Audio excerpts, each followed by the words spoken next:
Bring your cup and take a seat. Fill it up, coffee, wine, or tea. Come find what you're looking for. A good pour.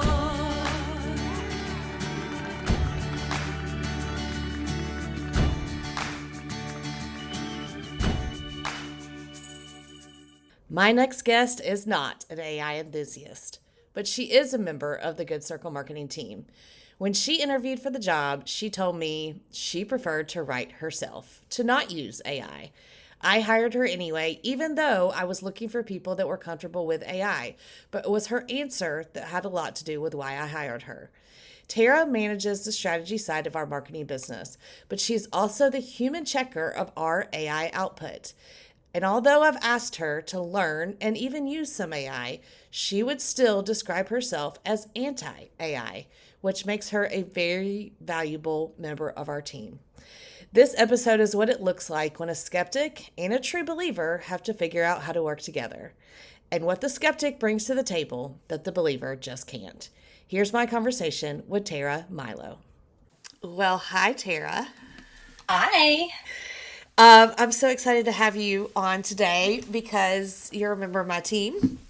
Yes. And did not want to do AI when you first got here. Yes. And you're kind of managing the human aspect of our AI output. So I just really want to dive in and talk about the process. So it was this time last year, I think you were interviewing, right? Or pretty close Pretty close. Yeah. Yeah. And so first of all, you live in Lisbon. Yeah. How long have you been there? 8 years. Okay. So Yeah. when I looked at your resume, I was like, Lisbon, well, why not? And so it was kind of kismet, I felt like, when we talked. But I did bring up AI. And so tell me what you thought when I brought up AI. Think I was ready for that question. And I think I said I prefer to write myself. And I do use AI, like I use Descript to edit my podcast. And you were really happy with that answer. And I was like, whew. So then you started, and it was probably a Uh-huh. little bit more AI intensive than you expected. Am I right? Yes. Yes. You started like anti-AI, and you would still probably call yourself anti-AI, Hmm. right? Yep. I would. Yeah. So where was your introduction to AI? And I mean, you at some point you probably knew this is going to be a difference in our world. So what was your thought process? What has been your hangups on it? And then we'll go from there. Yeah. Well, some friends of mine told me this is coming. It's going to affect you because you're in marketing. Everybody's going to use this for marketing. And then I had a lot of friends who were really gung ho about it, and it was just really factually wrong, and that bothered me a lot. I really was like, this isn't even correct. Like, why are you even doing this? So yeah, I've been very resistant to it from the beginning. Not only that, but like I feel like it was kind of irresponsible the way they built it, the way they've rolled it out, like environmentally, there's no guardrails, like there's just so many things that are wrong about the way that it happened. And then when DeepSeek was launched and they used different chips and it was like 17 times less power, I was like, they could have just waited a year and done this better. And they didn't. And now we're stuck with this energy and all of these things that I didn't love. I Yeah. know. I know you don't love them. Yeah. But you have a boss in a company who wants to be AI forward. And so what has been your thought process? And I mean, and what I love, one, is you stay up to date. A lot of Hmm. people who are anti-AI don't really know what's going on, I feel like, or they're not staying up to date. They just kind of put their heads in the sand. Yeah. Some people do that, and then some are active protesters, which I appreciate because I think they're bringing important things to the conversation. But you do stay aware, and then you Hmm. also will push back on me if you feel like maybe this is a little too far, or, I talk a lot about having a line of what's okay and what's not. And so if we're getting a little too close to that line, because sometimes I get excited on something that can do, and it's fun. But just because something is exciting and fun doesn't mean we should totally change the way we do business. And so what has been your adjustment in almost a year of working for Good Circle Marketing? Yeah, it was funny because I respect you so much. And I was like, kind of put myself in a box, especially on LinkedIn, where I want to be able to say, I don't love this. I want to comment on things. And I was like, if Kathryn sees that I'm anti-AI on LinkedIn, she's going to be like, wait, what's happening here? So I was like really nervous, and I had to come out and tell you, I don't like this. And you were like, okay, let's put some things in place to make you feel comfortable. We won't use it for images because I want to preserve artists and writers. Like, I want to protect these people.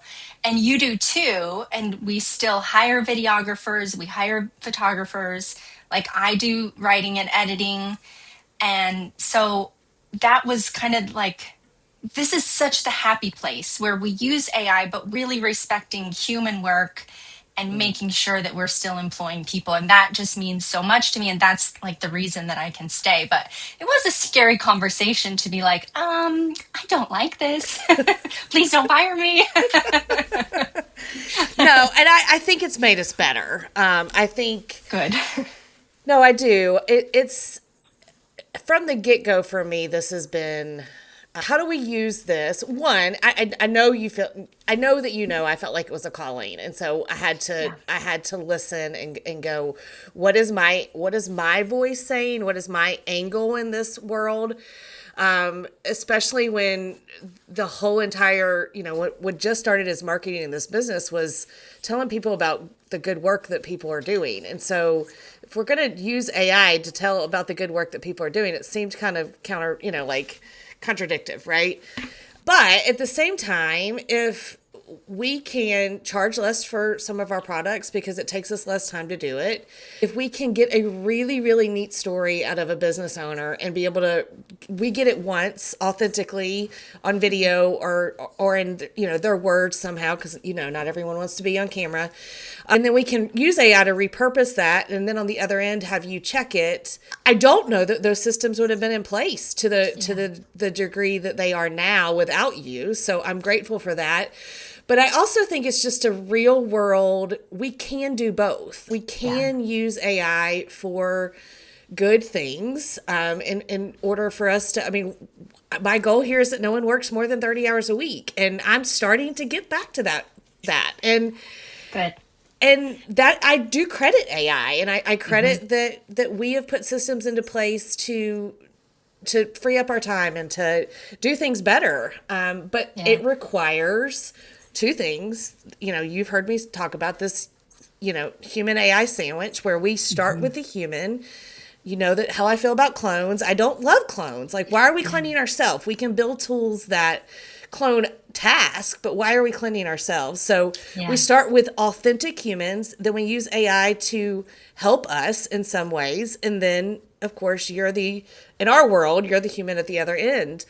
So again, I just don't think we would be here without that challenge, but it's the challenge that we need to be having in every business across the world, in the political conversation of where AI regulations falls. Like, it's just a everyday small business example of where we can get this right. So thank you.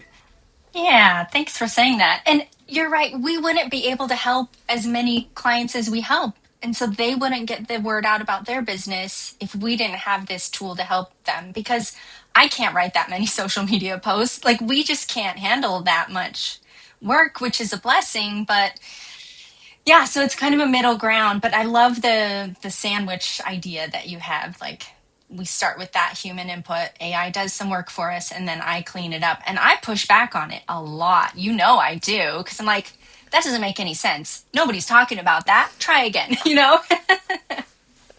I love that. I love that.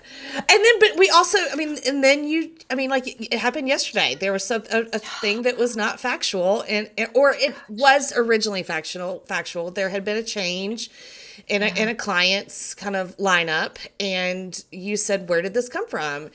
And you haven't worked with skills enough to know just to ask the skill like where it came from, sort of thing. And so I sent it back to you, but then I could say, don't ever forget this again. Now, does it mean that it will never forget again? No, but at least we can start to improve these things, right? And again, that takes us to, like, maybe I'm a little bit more into the weeds on the AI, but you are double checking the factual things. And so it takes us both. So again, just a really neat example. So you're in Portugal, you're in Europe.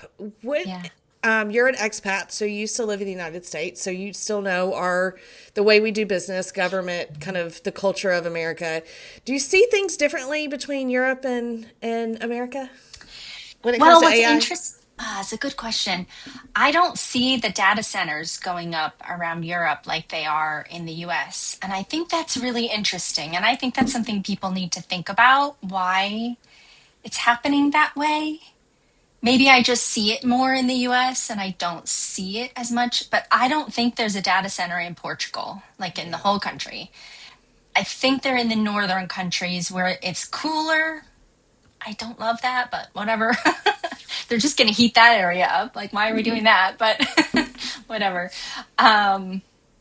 Yeah, so that's part of it is the data centers. I don't know. I think because I'm so online, I just see the online discussion and I don't see any consumer demand for AI. I think it's only a business demand, which I think is really interesting.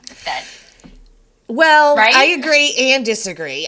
There's a definite business demand, and as we talk in the business, I'm starting to see. I've been teaching this for almost 2 years, which is crazy. Like actively instructing, or 2 years, because I think the first one I did was 2 years ago in the summer. So at first it's so much quicker, than going to Google and searching, looking through 10 pages to find your answer. It just gives you the answer. And so there was like this personal benefit, I guess, right? And so if we look at the levels of AI, that level one of just Googling something or summarizing something or helping it write a kinder email because you're mad, like those are I do think that there's a personal demand for that, but it is small, right?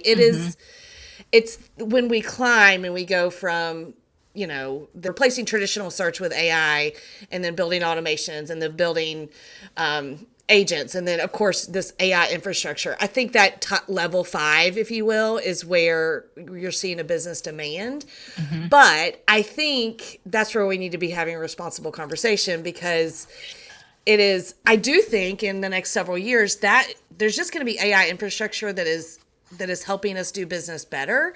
But that doesn't mean, as you and I talk about, like we create every trending image that's kind of happening in that level 1, right? Like it's fun and exciting, but is that the best use of energy and AI tokens and that sort of thing?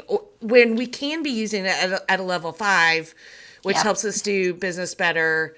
And just read the story about IKEA and that they had increased efficiency with a customer bot, but instead of firing 8,500 people, they retrained them, and now they're, it's a whole nother $1 billion revenue stream. That's and awesome. so it's that kind of thinking to me that can drive a demand, but we have to be really responsible, but that it's not just tell me, chat GPT, tell me everything great about me and let me share it on social media, which is fine. Don't get me wrong. And that's what I was doing 2 years ago. But at some point, I feel like we have to graduate to what's a really, really good use for this. Yeah, it's true. And I love those examples of businesses using it to make work easier and better and then giving employees time back like you do. Like we're not working 40 hours, we're working 30 and retraining people like you just said with IKEA. I think that's the way to do it. Let's have a 4-day work week because AI does the other fifth. That's awesome. I want businesses to do that. I don't see a lot of them doing it, but I think that's a good way to go. Well, but I also think businesses have to learn the same way Yeah. we've learned what it Hmm. can do right and and it's really easy, especially when AI, the stock market likes AI and the stock market likes saving money. It's really easy just to let people go and blame it on AI, even if that's Yeah. not true in some circumstances. Hmm. But it's there's just so much we can do with it, right? But I think that's why another reason that it's fun actually to have a skeptic on the team is to push back and make like an educated skeptic, not just, we can't do anything, but like, do we really need to do that? Or I caught that as the human, or these were my like human ideas, or to kind of keep the creativity going, first of Yeah. all, because Yeah. humans like to be creative. I don't know, Yeah, having that's a my skeptic to push back. totally agree. And, you'll hear me say a lot, and I've probably said it on every episode of this, is we were created to create. And so if we free up that time and we use it for good, Yeah. I do think good things will come out of it. Even if it's just more time in community or more time serving or solving world problems, we are created to create. So what happens with that extra time? I'm guilty about, well, let me just go build another agent. Sure. So am actively having to say, nope, I believe in this because it's saving time. So what am I doing with that time? I have to Mhm. be an example, even if it's just for myself and my kids. So the other thing we talk a lot about is guardrails. Yeah. You and I feel like hit on this a lot, and the lack of them, and that I have had active conversations with politicians, and they're not coming anytime soon. Not that they're not Mhm. trying. It's just one. Yeah. It's overwhelming to everyone, and also every state feels like they need to try to do this, when what we really need is a national framework, the same way we have. I often talk about cars and the Right. transportation system, or just some things that need a national framework so that businesses aren't dealing with 50 different state policies. But I read a quote today that was, "This is a fast technology. It's been a fast technology for decades, and we should have Yeah. learned by now. But regulation really needs to be as fast as this technology." Yeah. So that's not happening. So, what do you feel like we need to be doing as people, as businesses, to do our part, if you will? I love that question. It's similar to the sustainability movement where there aren't a lot of regulations nationally, so businesses have the opportunity to be more responsible and to be better before the legislation catches up and penalizes them. But I think what we can do is, I don't know, sometimes if I'm using AI and I ask it to do something 3 times and it doesn't do it, I do it myself. I just set a limit of like, okay, you're not getting this. I know what I want. I'll just create it myself. So I think having those kind of boundaries for yourself where you set your own limits and you recognize when it's not working and you take a step back even and yeah, do something else. And just keeping humans in mind. I don't like using it for video and for photos, and I think we need to keep employing artists and respecting artists and creators. So Yeah.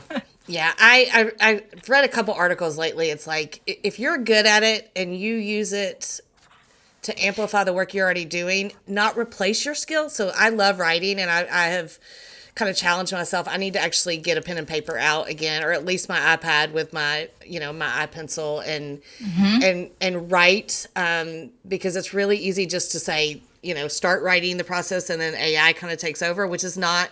I'm good at it. So why would I let AI take over? So there's that kind of column.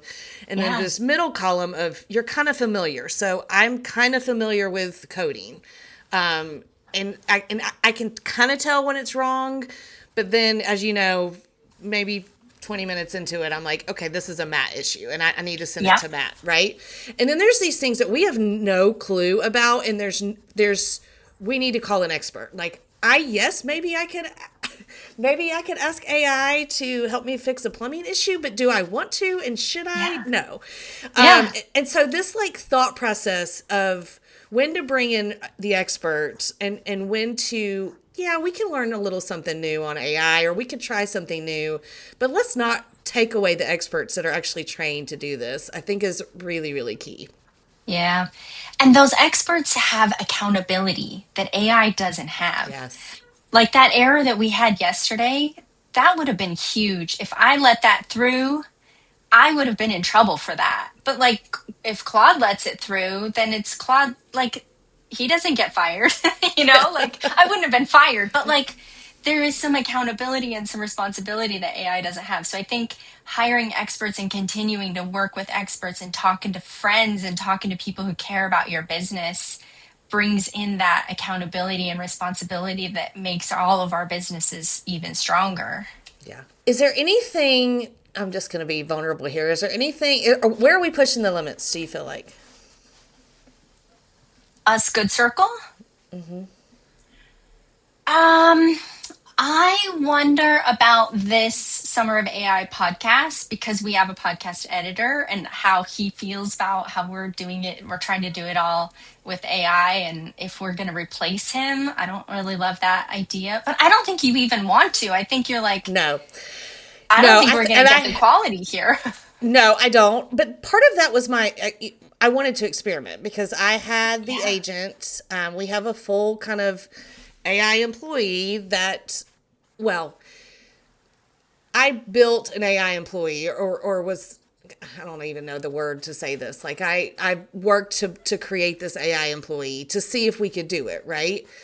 Yeah. But we're recording on Descript. Descript does not, as of right now, have an automated, it sends a transcript somewhere. So we're already, a human has to be there. I'm sure I could build Zapier. I'm sure Matt could do it, but it's not like just out of the box, right? And then I'm going to have him check on, just to see the quality.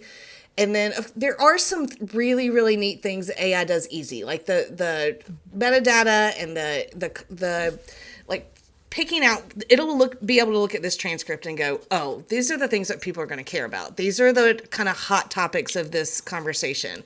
This is maybe 4 suggested titles that somebody would really relate to. And so I like that part.